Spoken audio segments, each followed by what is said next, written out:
አውድ የሚባለውን ነገር አለማወቅ ብዙ ሰዎችን ወደ ገሃነም እንዲገቡ ምክንያት ሆኗል። ዛሬ በዚህ ቪዲዮ የአንድን ጽሑፍም ሆነ ንግግር አውድ አለመረዳት እንዴት የብዙዎችን አመለካከት የተንሻፈፈ እንደሚያደርግ እንመለከታለን። Did Israeli Prime Minister Benjamin Netanyahu insult and mock Jesus? የእስራኤል ጠቅላይ ሚኒስትር ቤንያሚን ኔታንያሁ ኢየሱስን ሰድበዋል እንዲሁም አላግጠዋል። ክፋት ከበጎነት የበለጠ ኃይል አለው፣ ኢየሱስን ከመከተል ይልቅ ሰይጣንን መከተል ይሻላል ብለዋል። እኔ ይህን አላውቅም፣ ምክንያቱም ለአብዱባቸው የሚገቡኝ እነዚህ የኔታንያሁ ቪዲዮዎች ሰው ሰራሽ ወይም ኤአይ እንደሆኑ እየሰማው ነውና።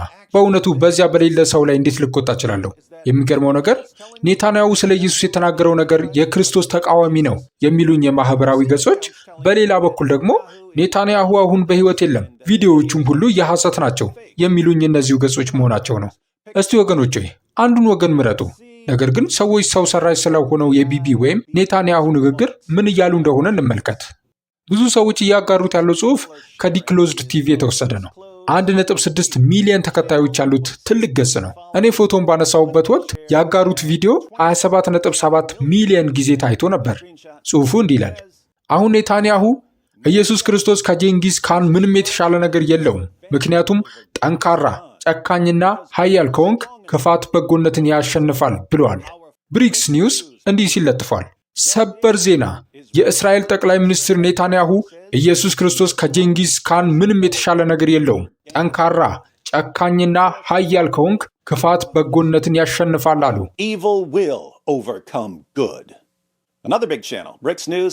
ሌላው ትልቅ ገጽ የሆነው ብሪክስ ኒውስ 1.9 ሚሊዮን ተከታዮች አሉት። ኔታንያሁ የተናገሩትን የሚያሳይ የ18 ሰከንድ ቪዲዮም አያይዟል። በገጻቸው ላይ 2.3 ሚሊዮን ጊዜ ታይቷል። እስቲ እንመልከተው። Unfortunately and unhappily, Jesus Christ has no advantage over Genghis Khan. Because if you are strong enough, ruthless enough, powerful enough, evil will overcome good. Aggression will overcome moderation. በሚያሳዝን ሁኔታ ኢየሱስ ክርስቶስ ከጄንጊዝ ካን ምንም የተሻለ ነገር የለውም፣ ምክንያቱም ጠንካራ ጨካኝና ኃያል ከሆንክ ክፋት በጎነትን ያሸንፋል፣ ጠባጫሪነት መረጋጋትን ያሸንፋል። 50 ብር በወር አይጎዳችሁም። በአገራችን ከ30 ሚሊዮን በላይ ወንጌላውያን አማኞች አላችሁ። ለዚህ አገልግሎት ተጠናክሮ መቀጠል የሚያስፈልገው የሰው ብዛት ደግሞ 1000 ብቻ ነው። 1000 ሰው በ50 ብር ወርሃዊ መዋጮ ቢሳተፍ ትልቅ የወንጌል ሥራ መስራት ይቻላል። ከ30 ሚሊዮን በላይ ከሚሆን ሕዝብ ግን 1000 ቅዱሳንን ማግኘት ከአገልግሎቱ በላይ እጅግ በጣም ከባድ ሆኗል። በኢየሱስ ክርስቶስ የተሰጠው አደራ የሁላችንም እንደሆነ ልብ እንድትሉ ለማሳሰብ እወዳለሁ። መሳተፍ የምትፈልጉ ማገልገል እፈልጋለሁ የሚል አጭር የጽሑፍ መልእክት በዚህ ስልክ ቁጥር በመላክ መመዝገብና በገንዘባችሁ ማገልገል ትችላላችሁ። ዋው! ከዚህ የ18 ሰከንድ ቪዲዮ በመነሳት በእርግጥ የተናገሩት ይመስላል። ሰዎች ቢበሳጩ አይገርምም። ጂኒ ሮቢንሰን ይህንን ለመናገር እንዴት ድፍረት እንዳገኘ እስካሁን ማምን አልቻልኩም። ሂልቢሊ ቲንግስ ይህንን ሰውና አጋንንታዊ የሆነችውን የእስራኤልን መንግስት የምትደግፍ ከሆነ አንተ ክርስቲያን አይደለም።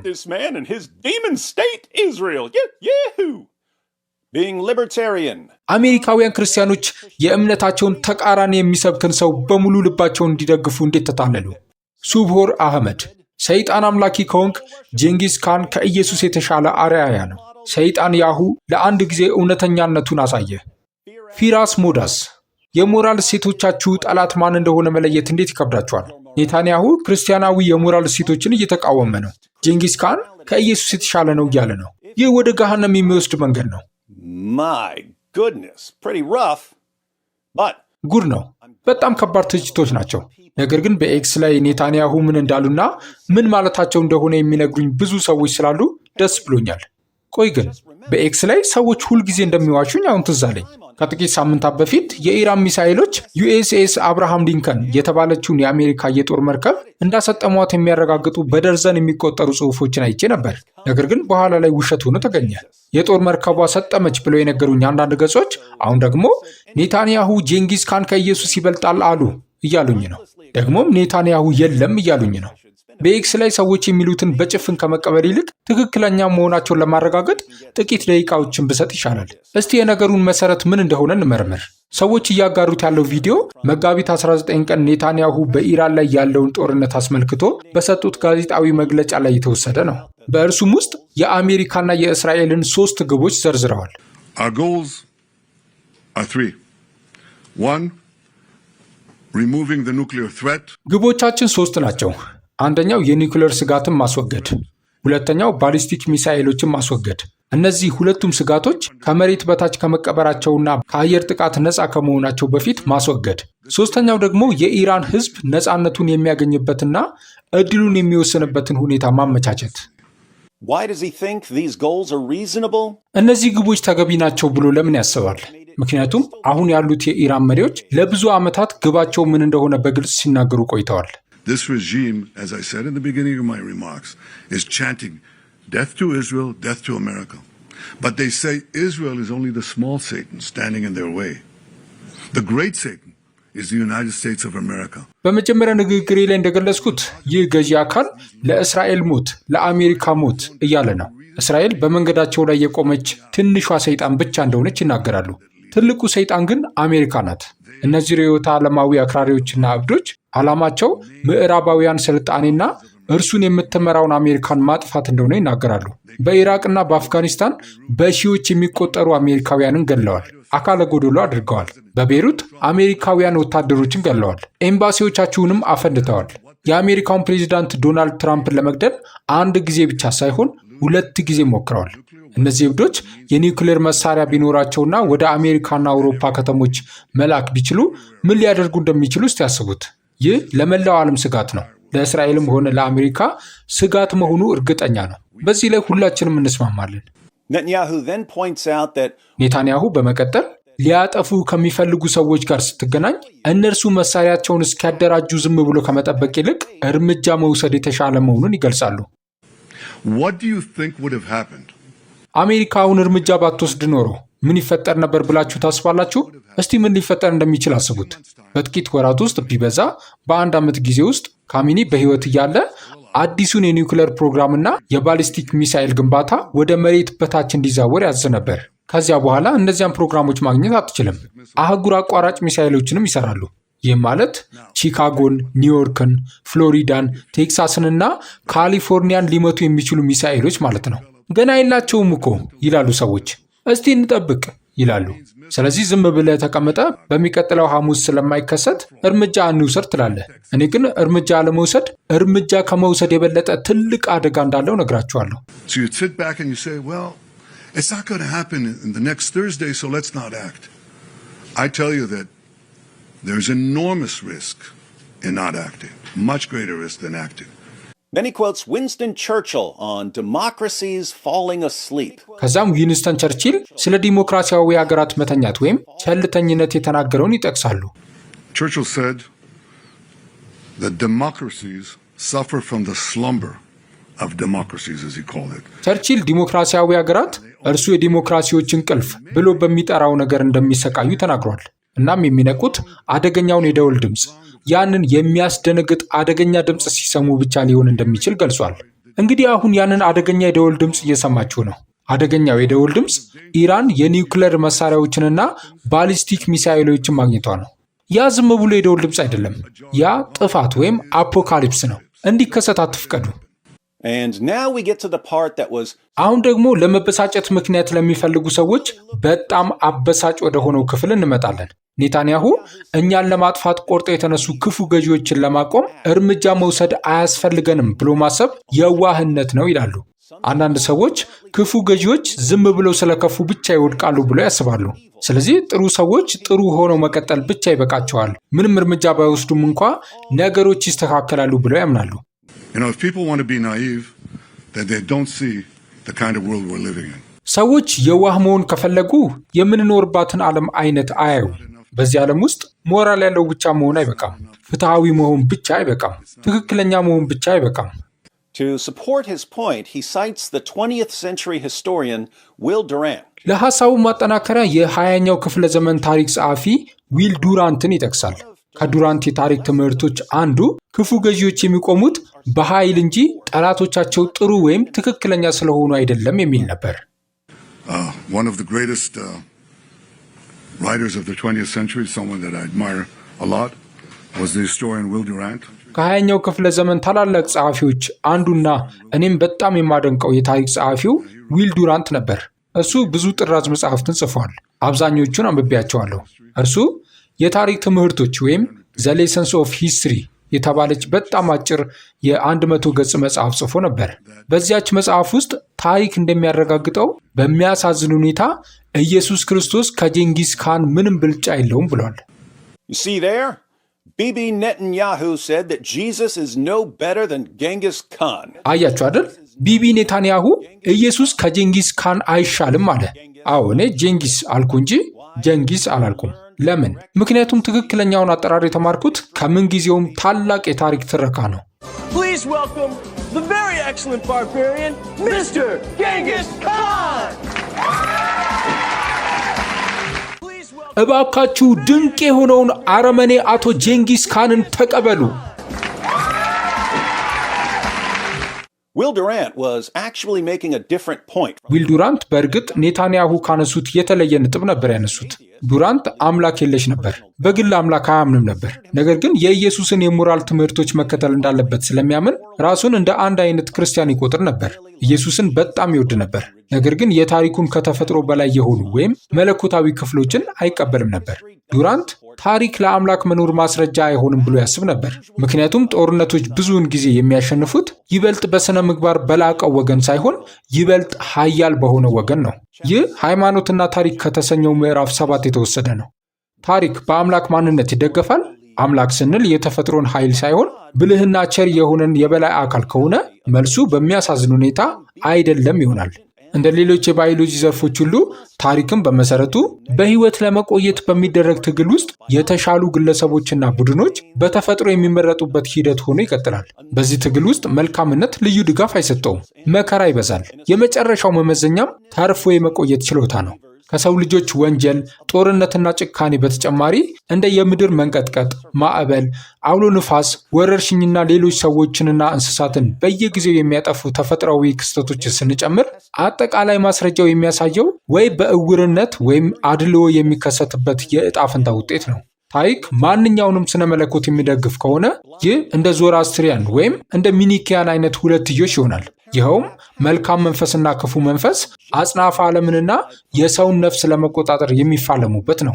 እነዚህ እምነቶችና በመሰረቱ ማኒኪያን የሆነው ክርስትና ተከታዮቻቸውን በመጨረሻ መልካሙ መንፈስ እንደሚያሸንፍ ያረጋግጡላቸዋል። ነገር ግን ለዚህ ድል ታሪክ ምንም አይነት ዋስትና አይሰጥም። ተፈጥሮና ታሪክ የእኛን የመልካምና የክፉ ጽንሰ ሐሳብ አይጋሩም። እነርሱ መልካም የሚሉት ተርፎ የቆየውን ሲሆን ክፉ የሚሉት ደግሞ የወደቀውን ነው። እናም አጽናፈ ዓለም ከጄንጊስ ካን ይልቅ ለክርስቶስ የሚያደላበት ምንም አይነት ምክንያት የለውም። The universe has no prejudice in favor of Christ as against Genghis Khan. What is Durant talking about? አጽናፈ ዓለም ከጄንጊስ ካን ይልቅ ለክርስቶስ የሚያደላበት ምንም አይነት ምክንያት የለውም። ዱራንት ስለምን እያወራ ነው? እርሱ የክፋት ችግር ወይም ፕሮብሌም ኦፍ ኢቪል ተብሎ የሚጠራውን የታሪክ ትርጓሜ እያቀረበ ነው። አምላክ ካለ በዓለም ላይ ለምን ይሁሉ ስቃይ ይበዛል? ለምን በደግ ሰዎች ላይ እንኳን መጥፎ ነገር ይደርሳል? የታሪኩ ትርጓሜ በመሰረቱ ከታሪካዊ ተዛማጅነትና ተጽዕኖ አንጻር ታሪክ ባቢሎናውያን ድል ካደረጓቸው ሰዎች ይልቅ በሥነ ምግባር የተሻሉ ነበሩ ወይስ አልነበሩም የሚለው አያሳስበውም። ታሪክ የሚያሳስበው ያ ግዛት በታሪክ ላይ አሻራውን ለማሳረፍ የሚያስችል በቂ ኃይል ነበረው ወይ የሚለው ብቻ ነው። በፋሪሳውያን፣ በግሪኮች፣ በሮማውያንና በሌሎችም ላይ ያለው ሁኔታ ያው ነው። ዱራንት ኢየሱስን እጅግ የላቀ የሞራል ተምሳሌት አድርጎ ይጠቅሰዋል። ጄንጊስ ካንን ደግሞ የክፉ አምባገነን ምሳሌ አድርጎ ያቀርበዋል። እርሱም አጽናፈ ዓለም ዋው ኢየሱስ በጣም ደግ ነው፣ ስለዚህ መጥፎ ነገር እንዳይደርስበት አደርጋለሁ እንደማይል ይገልጻል። ጄንጊስ ካንስ እንዴት ያለ ክፉ ሰው ነው፣ ብዙ ሰዎችን ከመግደሉ በፊት አቆመዋለሁ አይልም። እንደ ዱራንት አባባል አጽናፈ ዓለም ግድ የለውም። በምዕራፍ 11 ታሪክና ጦርነት በሚለው ክፍል ዱራንት ይህንኑ በወታደራዊ ታሪክ ላይ ተገብረዋል። እርሱም እንዲህ ሲል ይጽፋል። በየክፍለ ዘመኑ ያሉ ጄኔራሎችና ገዢዎች እንደ አሾካህና አውግስጦስ ያሉ ጥቂት የማይባሉ ሰዎች ካልሆኑ በስተቀር ፈላስፎች ለጦርነት ያላቸውን ፍርሃት በንቀት ይመለከቱታል። በታሪክ ወታደራዊ ትርጓሜ ጦርነት የመጨረሻው ዳኛ ነው። ከፈሪዎችና ከሞኞች በስተቀር በሁሉም ዘንድ እንደ ተፈጥሯዊና አስፈላጊ ነገር ይወሰዳል። በ732 ዓመተ ምህረት በቱርስ የቻርለስ ማርቴል ድል ባይኖር ኖሮ ፈረንሳይና ስፔን ሙስሊም ከመሆን ምን ይለያቸው ነበር? ጥንታዊ ቅርሶቻችን በሞንጎላውያንና በታታሮች ወረራ ወቅት በጦር መሳሪያ ባይጠበቁ ኖሮ ምን ይውጣቸው ነበር?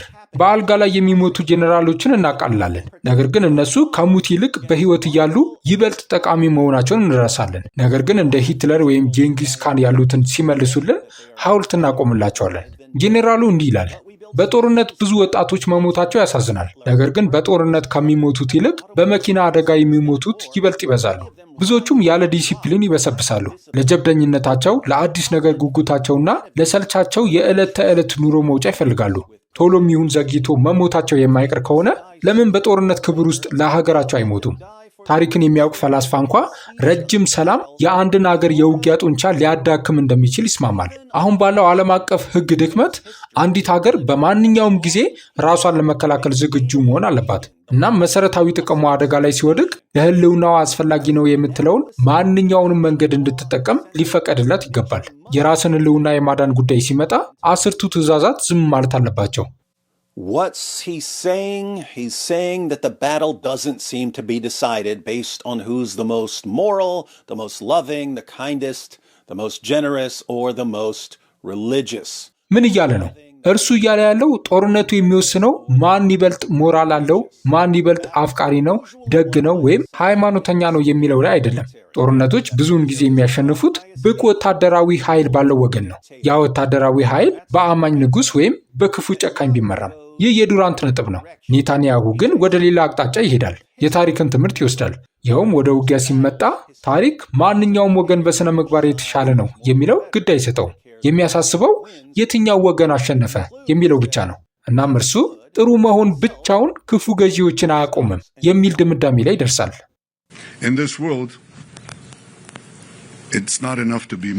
በዚህ ዓለም ውስጥ ሞራል ያለው መሆን ብቻ አይበቃም። ፍትሐዊ መሆን ብቻ አይበቃም። ትክክለኛ መሆን ብቻ አይበቃም። በሚያሳዝን ሁኔታ ኢየሱስ ክርስቶስ ከጄንጊስ ካን ምንም ብልጫ የለውም። ምክንያቱም ጠንካራ፣ ጨካኝና ኃያል ከሆንክ ክፋት በጎነትን ያሸንፋል፣ ጠብጫሪነትም መረጋጋትን ያሸንፋል። Being good or right isn't enough. You have to act to stop an evil regime. ደግ ወይም ትክክለኛ መሆን ብቻውን አይበቃም። አንድን ክፉ ገዢ ለማቆም እርምጃ መውሰድ አለብህ። ስለዚህ ኔታንያሁም ሆኑ ዱራንት ሁለቱም ኢየሱስን እንደ ከፍተኛ የሞራል ምሳሌ፣ ጄንጊስ ካንን ደግሞ እንደ ክፉ አምባገነን ምሳሌ ተጠቅመዋል። ታዲያ ደግ መሆን ብቻውን ያንን ክፉ አምባገነን ያቆመዋል? መልሱ አይደለም ነው። ሕይወትህን ድሆችን በመመገብና ሕሙማንን በመፈወስ ልታሳልፍ ትችላለህ። ያ ግን ክፉውን ገዢ አያስቆመው። በክፉ አምባገነን የሚመራ ወራሪ ጦር ወደ ቤተ ክርስቲያን ስለሄድክ ብቻ ወደ ኋላ አይመለስም። ያ ወረራውን አያስቆመውም። So you have no choice. If you look at the world as it is today, የዛሬዋን ዓለም እንዳለች ብታዩት በአሜሪካ የሚመሩ ዲሞክራሲያዊ ሀገራት ራሳቸውን የመከላከልና ጠላቶቻቸውን በጊዜ የመመከት ፍላጎታቸውን በድጋሚ ማሳየት እንዳለባቸው ለማየት እውር መሆን አያስፈልግም። ያንን ማድረግ ያለባቸው ገና ጊዜ እያለ ነው። አደገኛው የደውል ድምፅ ቀስቅሷቸው በጣም ሳይረፍድ በፊት። አሁን ያለንበት ሁኔታ ይህ ነው። this is where we are now. From the perspective of history, ከታሪክ አንጻር አንድ ክፉ ገዢ እንዳያጠፋህ የሚያቆመው ምንድን ነው? ጠንካራ መሆንና እርምጃ መውሰድ። We have to be strong. ጠንካራ መሆን አለብን። ታጣቂ መሆን አለብን። ከአረመኔዎቹ የበለጠ ኃያል መሆን አለብን። ካልሆነ ግን ደጃፋችን ላይ ብቻ አይቆሙም። በራችንን ሰብሮ በመግባት ማህበረሰባችንን ያጠፋሉ። So Netanyahu is making the exact same point as the quote that's mistakenly attributed to Edmund Burke. ስለዚህ ኔታንያሁ እያነሳው ያለው ነጥብ በኤድመንድ በርክ እንደሚሰጠው አይነት አባባል ነው። ለክፋት መንገስ አስፈላጊው ብቸኛው ነገር ደግ ሰዎች ምንም ነገር አለማድረጋቸው ነው። ሰዎች ይህን አባባል በኤክስ ላይ ሲለጥፉት ማንም ሲቃወም አላይም። ለምን? ምክንያቱም ግልጽ ስለሆነ። አንድ አሸባሪ አውቶቡስ ለማፈንዳት ቢወስንና ማንም ባያስቆመው በአውቶቡስ ውስጥ ያሉ ሰዎች በዓለም ላይ ካሉ ደግ ሰዎች ሁሉ የሚበልጡ ቢሆኑም ምንም ፋይዳ የለውም። አሸባሪውን ማንም ካላቆመው መጥፎ ነገር ይከሰታል። የአውሮፓን የሙስሊም ወረራ ያቆመው ምንድን ነው? ጦር ሰራዊት። በሁለተኛው የዓለም ጦርነት ወቅት ጀርመኖችን ያቆመው ምንድን ነው? ጦር ሰራዊት። ትክክለኛ ደግ ወይም ፍትሐዊ መሆን ብቻውን እርምጃ ካልተጨመረበት ክፉ ገዢዎችን አያስቆሙም። ይህ በጭራሽ አከራካሪ ሊሆን አይገባም። ታዲያ መጥፎ ሰዎች መጥፎ ነገር እንዳያደርጉ መቃወም አለብህ ማለት ለምን በድንገት አከራካሪ ሆነ? ምክንያቱም ኔታንያሁ ስለተናገረው ብቻ ነው። ብዙ ሰዎች ስለማይወዱት እርሱ የተናገረው ነገር ሁሉ ስህተት መሆን አለበት ብለው ያስባሉ። ኔታንያሁ ነገ 2 ሲደመር 2 4 ነው ቢል እንኳ ከቲክቶክ ጂሃዶችና ሌሎች እርሱን ከሚቃወሙ ወገኖች የሂሳብ ትምህርት ላይ ጦርነት ሲታወጅ ታያላችሁ። እውነቱን እንነጋገር። ከኔታንያሁ ጋር ተስማማም አትስማማም፣ እርሱ ኢየሱስን እየሰደበ ነበር? አይደለም። እርሱ ኢየሱስን እንደ ከፍተኛ የሞራል ምሳሌ እየጠቀሰ ነገር ግን ያ ከፍተኛ የሞራል ደረጃ ከእርምጃ ጋር ካልተቀላቀለ በስተቀር ክፉ ሰዎችን እንደማያስቆም መግለጹ ነበር። ኔታንያሁ ኃይል ያለው ትክክለኛ ነው እያለ ነበር? አይደለም። እያለ ያለው ክፉ ገዢን ለማቆም በጎነት ከጥንካሬ ጋር መያያዝ አለበት ነው። በዚህ ትቃወማላችሁ? አንድ ክፉ አምባገነን ስልጣኔህን ለማጥፋት ሲመጣ አንተ ደግ እስከሆንክ ድረስ እርሱን ማቆም አያስፈልግም ብለህ ታምናለህ? እስቲ ለኔታንያሁ ቪዲዮ የተሰጡ ጥቂት ተጨማሪ ምላሾችን እንመልከት። He is flat out telling us to choose Satan over Jesus Christ. ኢየሱስ ክርስቶስን ትታችሁ ሰይጣንን እንድትመርጡ በግልጽ እየነገረን ነው። Is that what you heard? በእርግጥ የሰማችሁት ይህንን ነው? I never thought I'd live to hear the devil speaking on earth. ሰይጣን በምድር ላይ ሲናገር እሰማለሁ ብዬ አስቤ አላውቅም ነበር። ማስረጃው ግን ይኸውላችሁ። ይህን አይነት መከራከሪያ ለምታጸድቁ የክርስቲያን ጽዮናውያን ሁሉ ኔታንያሁ አሁን ኢየሱስ ክርስቶስን አቃሏል፣ የጀንጊስ ካንን ጭካኔ አጽድቋል የሚሉ ጽሑፎችን እናያለን። Did you hear Netanyahu justify the brutality of Genghis Khan? ኔታንያሁ የጀንጊስ ካንን ጭካኔ ሲያጸድቅ ሰማችሁ? ወይስ እንደ ጀንጊስ ካን ያለን ሰው ለማቆም እርምጃ መወሰድ እንዳለበት ሲናገር ነው የሰማችሁት? Netanyahu went full edgelord. ኔታንያሁ ፍጹም ጨካኝ ሆኗል። ኢየሱስ ክርስቶስ ከጀንጊስ ካን ምንም የተሻለ ነገር የለውም። ምክንያቱም ጠንካራ፣ ጨካኝና ኃያል ከሆንክ ክፋት በጎነትን ያሸንፋል ብሏል። ወዳጄ፣ ይህ ጉራ ሳይሆን ትልቅ ስህተት ነው። እስራኤል በዓለም አቀፍ ደረጃ የገጽታ ጦርነትን እያካሄደች ባለችበት ወቅት ጠቅላይ ሚኒስትሩ ኃይል ያለው ትክክለኛ ነው የሚል ንግግር ያደርጋሉ። የህዝብ ግንኙነት ባለሙያዎቹ አሁን በብስጭት ራሳቸውን እየነከሱ መሆን አለበት። He didn't say might makes right. እርሱ ኃይል ያለው ትክክለኛ ነው አላለም። ያለው ግን ትክክለኛ የሆነው ወገን ስህተት የሆነው ወገን ሊያጠፋው ሲመጣ ራሱን ለመከላከል ኃይል ያስፈልገዋል ነው። Denigrating the Christian. ከክርስቲያን ሀገር ወታደራዊ ድጋፍ እየፈለጉ የክርስቲያኖችን አምላክ ማዋረድ እብደት ነው። Father Martin Navarro, a Catholic priest. አባት ማርቲን ናቫሮ የተባሉ የካቶሊክ ቄስ ቢቢ የሆሎኮስት ጭፍጨፋን እያጸደቀ ነው ብለዋል። In this short clip, Netanyahu. በዚህ አጭር ቪዲዮ ኔታንያሁ ክርስቲያኖችንና ኢየሱስ ክርስቶስን ይሰድባል። ጥሩ ሰው መሆን ምንም ጥቅም እንደሌለው ይናገራል። ለእስራኤል ጦርነት ከመዋጋት ውጭ አማራጭ እንደሌለን ይገልጻል። ካልተዋጋንም በረቂቅ መንገድ ያስፈራራናል። We're in the midst of the worst. በታሪክ ከታዩት የጸረ ሴማዊነት ቀውሶች በከፋ ሁኔታ ውስጥ ባለንበት ወቅት የእስራኤል ጠቅላይ ሚኒስትር ወጥቶ ኢየሱስ ከነፍሰ ገዳይና ከክፉ ሰው ጋር ሲነጻጸር ምንም ነው፣ ክፋትም ከበጎነት ይሻላል እያለ ነው። The resurrection proved that evil does not overcome good. ትንሣኤው ክፋት በጎነትን እንደማያሸንፍ አረጋግጧል። Well, now you're talking about the resurrection and some sort of ultimate victory over evil, not about evil regimes. እንግዲህ አሁን እያወራ ያለኸው ስለ ትንሣኤና ስለ መጨረሻው የክፋት ድል እንጂ ስለ ክፉ ገዢዎች አይደለም። ታዲያ ትንሣኤው ክፉ ገዢዎች ወደ ስልጣን እንዳይመጡ አግዷልን? በመንግስታት ደረጃ ዜጎችን ከክፎች የመከላከል አስፈላጊነትን አስቀርቷልን? የእናንተ ስነ መለኮት እንዲህ ነው? This quote by Netanyahu is offensive on multiple levels. ይህ የኔታንያሁ ንግግር በብዙ መልኩ አጸያፊ ነው። ኢየሱስን ከጀንጊስ ካን ጋር ማወዳደር ብቻ ሳይሆን የኢየሱስ መንገድ የየዋህነት እንደሆነና በጎነት ክፋትን እንዲያሸንፍ የሚያደርገው ጨካኝና ጠብ አጫሪ የሆነው ኃይል ያለው ትክክለኛ ነው የሚለው አቀራረብ እንደሆነ ይጠቁማል። ኔታንያሁና ክርስቲያን ደጋፊዎቹ በኢየሱስ የሞራል እሴቶች ላይ ያላገጡ ነው። They can't hide their hatred of Jesus, peace be upon him. ለኢየሱስ ያላቸውን ጥላቻ መደበቅ አይችሉም። With their listening and comprehension skills, I wonder how any of these people made it past 4th grade. እነዚህ ሰዎች ባላቸው የመስማትና የመረዳት ችሎታ እንዴት 4ኛ ክፍልን እንዳለፉ ይገርመኛል። ነገር ግን ጉዳዩ ስለ መረዳት ችሎታ አይደለም አይደል? ሰውን ካልወደድክ ጥላቻንና ቂምን ለመቀስቀስ ስለዚያ ሰው መዋሸት ችግር እንደሌለው ወደምናስብበት ደረጃ ደርሰናል። የሚገርመው ደግሞ ውሸቱን ስታርም እስቲ አውዱን በደንብ እንመልከት ስትል አንተ መጥፎ ትሆናለህ። አንድ ሰው እርሱ ኢየሱስን አላገጠበት ሲል እኔ አይደለም ስል ዴቪድ ሆይ ለምን ለእስራኤል ታጎበጉባለህ ይሉኛል። ስለዚህ አሁን ውሸት እንደ ጥሩ ነገር፣ ውሸትን ማጋለጥ ደግሞ እንደ መጥፎ ነገር እየተቆጠረ ነው። እነዚህ ሰዎች ደግሞ ስለ ሞራል የሚጮሁና ኢየሱስን የምንከላከል ነን የሚሉ ናቸው። በጣም የሚገርም ዘመን ነው። Now, just to be clear, I don't know a whole lot about Netanyahu, what kind of person he is behind the scenes. አሁን ግልጽ ለማድረግ ያህል እኔ ስለ ኔታንያሁ ብዙ አላውቅም። ከቪዲዮ ጀርባ ምን አይነት ሰው እንደሆነም አላውቅም። ጥሩ ተናጋሪ እንደሆነና ድምፁም የሚማርክ እንደሆነ ግን አውቃለሁ። ስለዚህ እርሱ መጥፎ ሰው ሊሆን ይችላል። ነገር ግን ኢየሱስን እየሰደበና ክርስቲያኖችን እያላገጠ ነበር? መልሱ አይደለም ነው። ይህን ሁሉ ካየን በኋላ አሁንም እየሰደበ ነበር የምትሉ ከሆነ እኔ እናንተን አላምናችሁም። ምክንያቱም ወይ ወገንተኛ ናችሁ፣ ወይ አታላይ ናችሁ፣ ወይ ደግሞ በኤክስ ላይ የምታዩትን ሁሉ ሳታጣሩ የምታምኑ ናችሁ። በታማኝነት በየወሩ 50 ብር ለዚህ አገልግሎት መስጠት የማይከብዳችሁ ክርስቲያኖች በዚህ ስልክ ቁጥር አጭር የጽሑፍ መልእክት በመላክ ተመዝግባችሁ አብራችሁን አገልግሉ። ከተመዘገባችሁ አገልግሎቱን በተመለከተ አጫጭር መልእክቶች በስልካችሁ የሚደርሷችሁ ይሆናል። ከዛ በተጨማሪ ለአገልግሎቱ ማድረግ ልዩ ስጦታ መስጠት የምትችሉ ደግሞ ይህንን የባንክ ቁጥር ተጠቀሙ። ስለተሳትፏችሁ እናመሰግናለን።